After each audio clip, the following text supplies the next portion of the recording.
In the heart of the Utah desert, where time stands still, the whispers of an ancient past echo through these weathered cliffs. Hidden high above the canyon floor, these ruins hold secrets of a people long gone. Their homes carved into the stone, their stories etched in silence. What drove them to build here?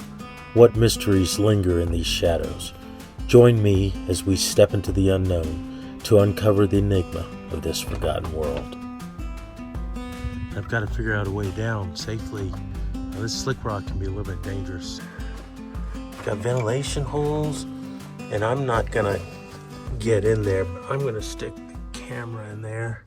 So I'm out for another hike today, going to explore a new set of ruins that I found the other day, and I think I have a way down, so that's pretty awesome. And as I'm working my way, you can see this behind me.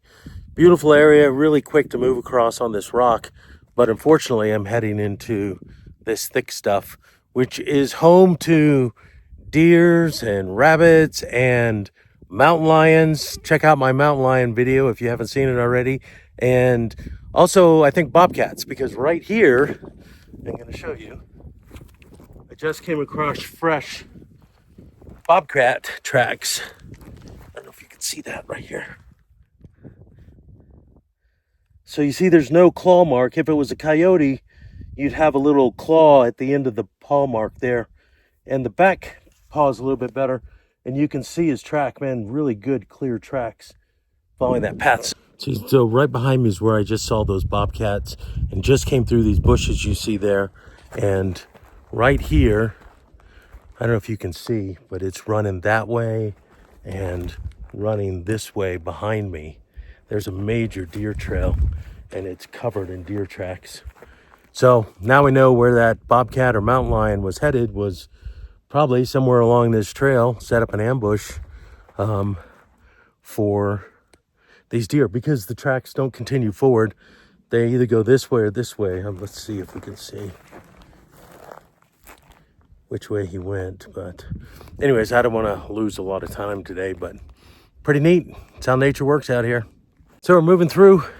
You can kind of see I'm almost to the top of a ridge, but check out what I find right here. And it's kind of unusual because I don't know if you can see that. There's two sheds. They're right there next to each other. Usually you don't find them together like that. So that's pretty awesome. That was a pretty good size deer too. Let's look at them. There's one, and there's the other one right here. Look at that. Very cool. So it's about a 3-mile hike for me to get from where I'm camped to the edge of the cliff, which is where I am now. And I kind of just, you can see I don't want to get too close to the edge here. So I come here to get my orientation of where I need to go. And just so happens, because I take a different route every time just to find new things, like I found those sheds. I'm right under the Watcher ruins, or the Watcher ruins are right under me. So pretty cool that I came out here. I know exactly where I am now. And I know where I have to go to get to the next way to get down on the next set of ruins. So that's pretty cool. Beautiful out here. Look, it's hot today though. It's the hottest day so far, but I think a cold front's coming in, so that'll be nice for it to cool down. So guys, we are close. So I don't know if you can see it, but right behind me, there's the ruins there. Let me try to get up to where you can see it on the cliff face, and I'm going to try to find a way down. I'm very excited about this. There's not an easy way down. I've really got to work to get down there, and I got to make sure I come out on the right level and then move along the face cliff to get all the way to it. So a couple of things I got to keep in mind as I'm moving, and I have to be looking because I found petroglyphs at the last two sites I've been to, which has been exciting, and I'm hoping that the same thing will happen here, or at least we'll see some interesting things so I can bring that directly to you guys. All right, ready? Let's go. All right, guys, we are on our way down.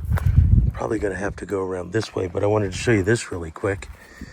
Already down in here, we have this pretty awesome mountain lion burrow. Luckily, no mountain lion. Sweet. Just checking to make sure there's no signs or pictographs on the rocks, because we got to be ever vigilant for that. All right, let's head on down here. So yeah, we're working our way down. One thing you got to remember when you're coming down is that pick a route that you can get back up, or we'll be in trouble. But I wanted to show you this great thing sitting right out here in the open. This is kind of right below that mountain lion den I just showed you. So that's a piece of, whoa, oops, sorry, just started sliding down. That's a piece of Fremont black pottery right there. That's pretty cool to find that right here. All right, so I'm working my way down. It's pretty steep right here. But I want you guys to get a little bit of a feel for, it's not easy to reach these sites, and good reason for that. It keeps a lot of tourists out of them, so they're pretty well preserved, surprisingly well preserved. You can see how far down that is down there. That's a long ways. All right, so sometimes things don't work out like you thought.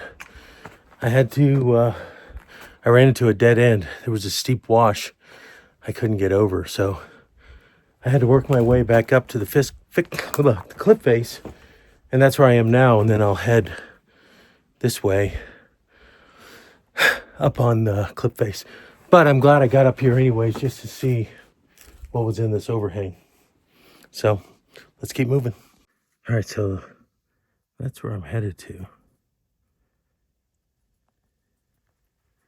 We're gonna have to drop a little bit, but we'll keep following this around.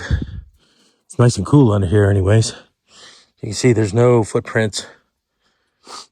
Nobody's been here for a long time, and this area is underneath these shelters. Don't get too much rain, so that's, again, a good sign for me anyways, to check out something that's not so touristy and overridden. As you can see, I've got to get lower, but I think I'm gonna continue on this and then try to work my way down there. So just had to hand over these fallen trees there, and I had to be careful because that is a steep wash right there behind me. I don't know if you can see it. But the cool thing is we've actually got a little bit of water coming out of the mountainside here. So a little bit of water. It'd take you a while to fill up a canteen or anything, but yeah, it's here. Now we're across this deep wash. You can kind of see it better right now. And a lot easier going now that we're past that big jumble that was behind us. So, all right, getting close. So we're getting closer, but you can see I'm still way too high. I've got to figure out a way down safely. This slick rock can be a little bit dangerous, so I've got to get down to that level down there. I may have already gone past it. I may have to backtrack. We'll see. So I finally made it down. I came down right behind me. You can see the kind of the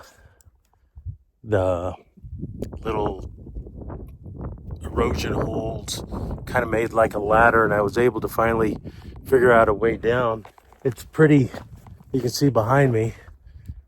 It took a while to find a little route down, and it's something I can probably get back up. So, all right, we are very close. So let's see, let's get out here without stepping over the edge. The ruins are right there. So I'm gonna flip the camera around, and we're gonna see it together for the first time. All right, let's go.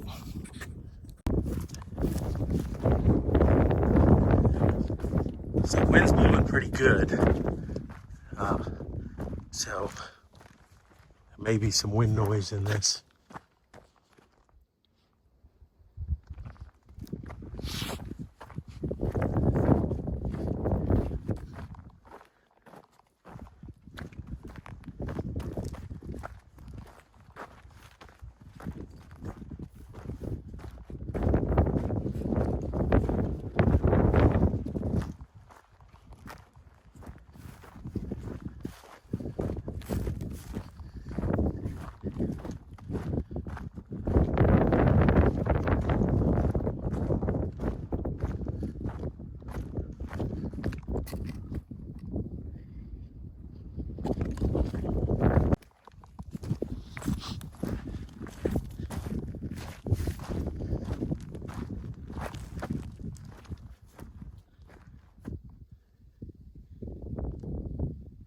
Wow. So if you look over here, there's no access around this point. So they'd only have to defend from this one side if they needed to.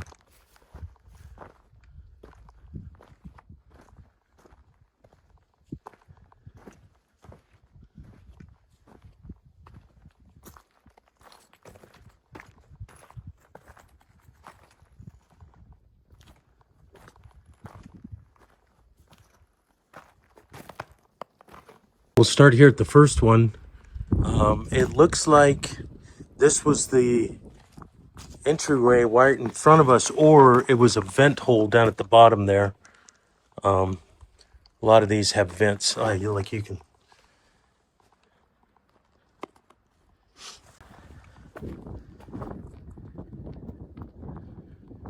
It's kind of a round shape.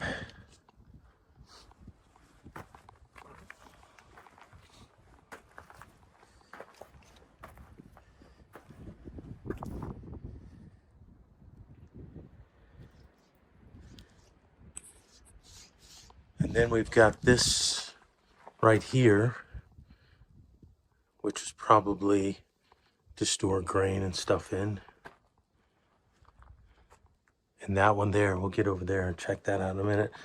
We'll step down here. Somebody's, of course, been here before and left a piece of pottery on the top there for us to check out.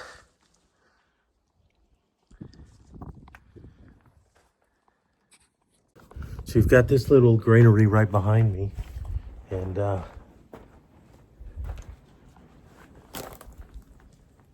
not really much to it. It's almost like they were adding on when everything stopped. Okay, so this is a granary behind me, and I'm going to show you something really neat. Right here are 1,000-year-old corn cobs. And these look pretty good. I was reading about these, and what happened was as the drought got worse, the size of the corn got smaller and smaller until it wasn't really able to sustain anymore. And that's where the problem comes in. So when you see the bigger corn like that, which was big for their time, it means that it was during a time when things were going well agriculturally. Socially and warring and raids and having to live in cliffs, that's another story. But as far as the crops go, that's a pretty good sign right there. There's some corn and stalks, which is very cool, but that still existed. Let's go up there and look in the little door there, see what we see.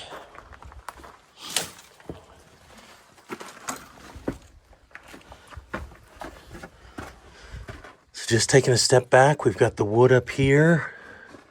We've got ventilation holes. And I'm not gonna get in there, but I'm gonna stick the camera in there. Oh, nice, it actually shows up.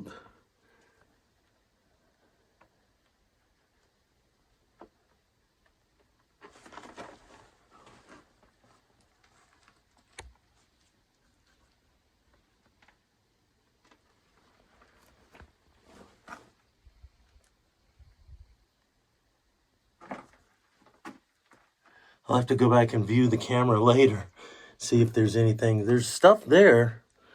Looks like an old pot. Let's see if we can zoom in on that.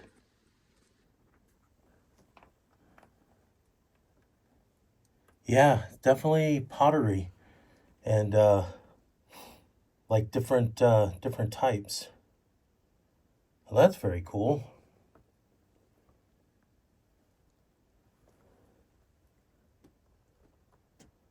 Huh. What about on this side? Not much. So let's pull it back out. So.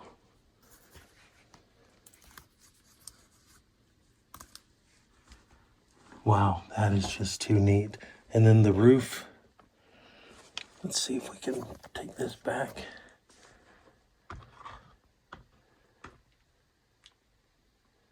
I hope you guys enjoy this kind of stuff because I find it so fascinating. To think that this is still standing after, 1,000 years.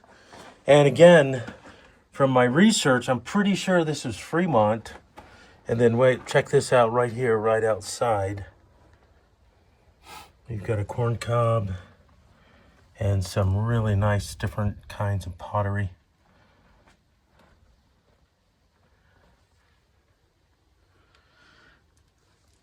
Very cool. All right, we're gonna move on to the next thing. This is what the view looks like standing right here. And it's so nice and cool in here. And let me tell you, it's hot as hot outside in the sun. So we have this one here, and this looks to be the principal dwelling. And it's actually bigger than pretty much any other dwelling that I've come across. Not that I've come across a ton, but the ones that I have, this one seems to be the largest by about twice the size. So that's really interesting. You've got this other small room on the back.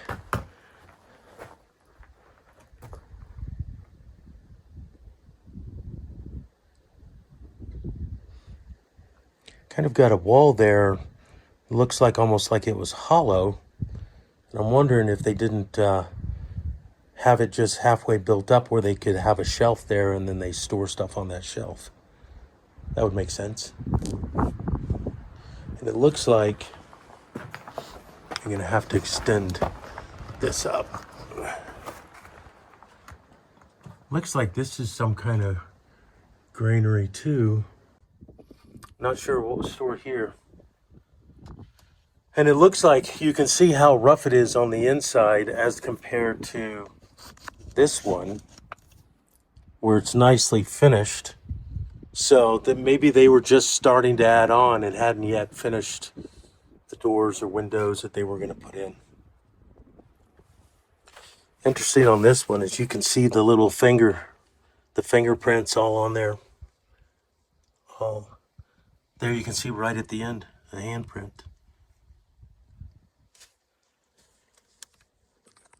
So I'm stepped down into the main house, and you have back here, you have, it looks like probably was a vent at one time on the back side here, or something, because it's specifically built there. And then you have the walls, and check out these walls.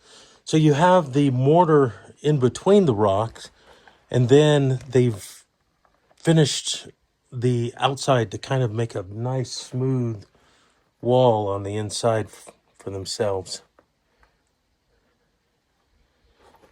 And they put a lot of little rocks in there to bind that together.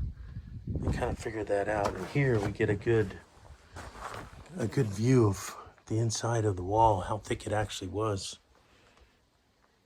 And then here I'm standing right here, and again we have corn cobs right in the building area. Well, it looks like it probably rolled down from up in there. So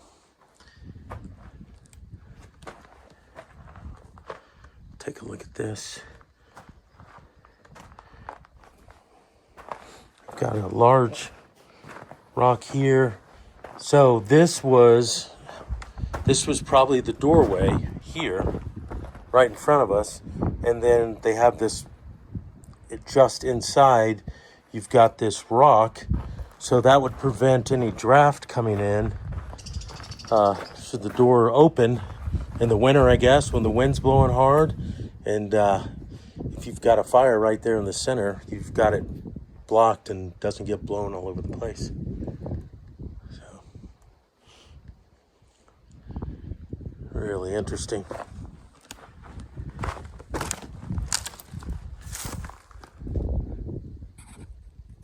So that's pretty exciting stuff, huh? So right before I leave, I like to take a minute, get a drink, and then just kind of scan the whole area really carefully to see if I missed anything. Because a lot of times there's stuff hidden in plain sight, but just check out behind me how beautiful it is. Very neat. So just like I was saying, I was doing one last look around, and right here below this granary, you got this piece of flint here, and if you take a look at it really closely, you can see that it's sharpened and flat on one side and then flat on the top here. So you lay your finger across the top, and it's a perfect tool for chipping, making spear points and chipping, or even cutting if you need to, because that edge there is pretty sharp.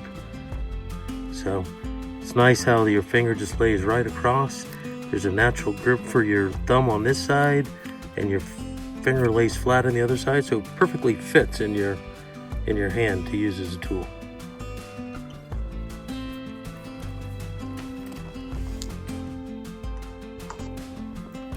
As we leave these ruins, their secrets linger in the stone, whispering of lives long past. The ancients remind us, as the Navajos say, walk in beauty, for the earth is our mother. May we tread lightly, carrying their story forward.